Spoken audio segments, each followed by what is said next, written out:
Monica Clarke was born in South Africa and worked as a nurse and midwife during the apartheid years. She then qualified as a lawyer and practiced criminal law in South Africa for several years. Her involvement with the underground liberation movement, the African National Congress, led her to flee from the security police. She was then granted political asylum in the UK in the early 80s. After settling in London, she worked as a commercial lawyer. When she stopped working, she took up a position as an associate director in the National Health Service, specializing in engagement and inclusion. In 2013, she founded I Protect Me, a nonprofit organization which empowers women and children in South Africa to speak out and stand up against abuse. As a journalist with World Pulse, an international online resource for women, she blogs regularly about human rights issues. We are glad and proud to have her today as our special guest to present her new released book entitled To Have Not, To Hold. So, hi Monica, thank you. Welcome to Conoscere TV and thank you for accepting our invitation. Thank you for having me here. I'm really, really very pleased to be here. Thank you. So let's deepen your published book, To Have Not, To Hold. What is it about, please? How can we introduce it? The book is actually my story. The reason why I wrote it, it's based on my own journey. But I said to have not to hold because I removed my children from the story. So actually the main character in the book cannot have babies, although she's a midwife and she holds other people's babies all the time.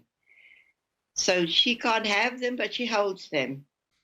And what was the reason that led you to start writing this book? What was the inspiration? Actually, I think that everybody should write their stories. I think that this is something which I am taking to all the schools, to all the groups that I speak with. Write your story, because you will influence the thinking. Your strength, your resilience will be echoed through your children and your grandchildren and the world to help them to develop resilience. So if you overcame hardships, write it down or record it. And that is why I like writing. I believe that we need to write our own stories. I love this concept. I love this concept of sharing your stories to help others.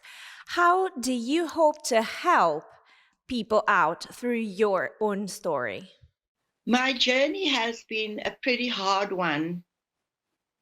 My experiences in life have been quite difficult, not exceptionally hard, but quite hard. And I learned from other people who I walked behind, and I looked at how they handled the same situations I was in. And this is why I feel it's so important that we write or tell what's happening to us. Because when we get through the other side, somebody is going to say, well, she could make it. I can do it as well. And is it a book that any type of reader can read, can approach, or is it specifically for a target? It's for everybody. I think that it will also enlighten people about the apartheid era, about the experiences that we had as people who were working in the resistance movement, and to give a little bit of an insight from an ordinary person, not the important people like the Nelson Mandelas and Sisulu's of life. Their stories are all over the world. But what about us little women and men who were struggling during the same period? Our stories aren't really told. And I'd like for people to see what it was really like for just us small people. So it's an easy read. It's very easy to read. It's not academic. And I think any teenager can pick it up and read it. And what were the challenges while you were writing as a writer? What was hard to do? I had two children. I was a single mom. I was divorced and I had to look after see them through school and work at the same time when I was writing the book, when I was recording my history. And that is not easy. So the challenges for me were for years and years and years to sleep 3 hours a night for a long time. That I think was my biggest challenge because you can only write at night when you are full-time parent and in employment and getting through life as well, but you want to write as well. So you just don't sleep. And that is how I managed to write. Thank you, Monica. Thank you very much again for your time, and we wish you best luck with your book. Thank you so much for having me. In a country divided, in which being not only Black but also a woman is the cause of many injustices, the reader will follow the main character in her everyday life.